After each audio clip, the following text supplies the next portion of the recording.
You were you were not in. You were bonkers when you met him. You were really in bad shape. Yeah, when I met Dr. R. Yeah. Yeah, I was. I really was, but I had been unhappy for a very long time, from adolescence, from the age of 12, sitting awake at night and really not knowing whether other children my age wanted not to be alive or not. And it took moving to New York, which is such a crazy city that everything just instantly came to the surface, for everything to be expressed.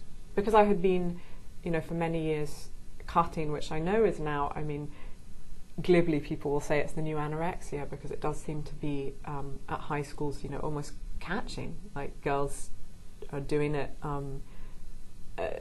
sometimes as a fad. It was one of those things I thought I had invented. But I was cutting, and they say that cutting is that which cannot be expressed, that which cannot be said out loud. And so once I met Dr. R, everything started being expressed. And it wasn't instant. I didn't get well right away. I was really in love with the idea of madness. I think that's the bad influence of Ophelia. I didn't want to leave it behind for a while because I could see how much effort it would take to be in the real world and to be sane, and I wasn't ready to do that. But as soon as I fell out of love with the idea of being mad and the idea of being scarred, and I think to a degree actually vanity was something that helped. Was I'd look at my body and see all these scars and think, well, this looks really awful. I should probably stop while there's less rather than more.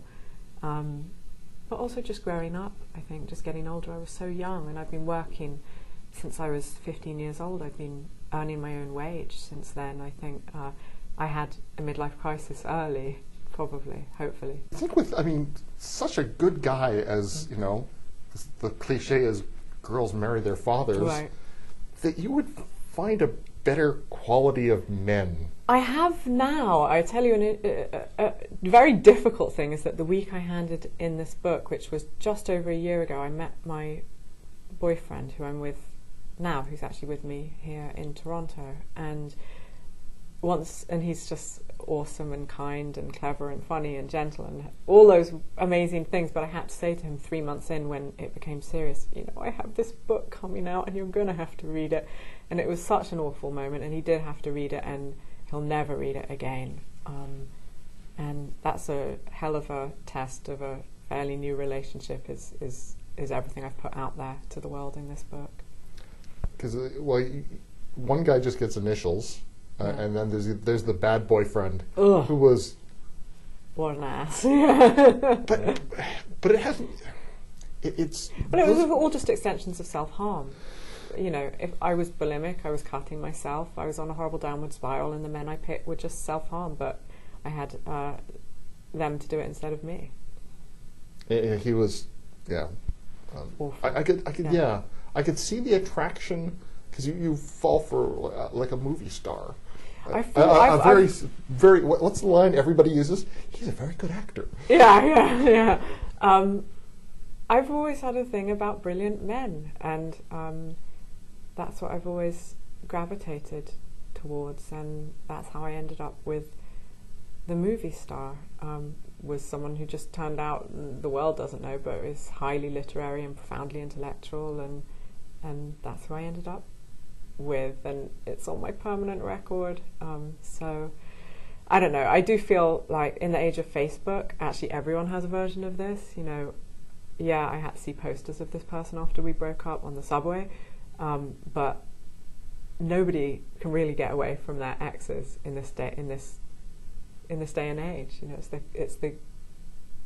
Really, the internet has completely changed the way we have relationships, I think. Whether it's been Googled before you even go on a first date, which I always knew was happening, or, things never going away. It's like permanent, it's tattoos, the internet. There's just no way of getting rid of it, and it is the first thing people look at on you. It is. And through all these different men, yeah, there's this very gentle...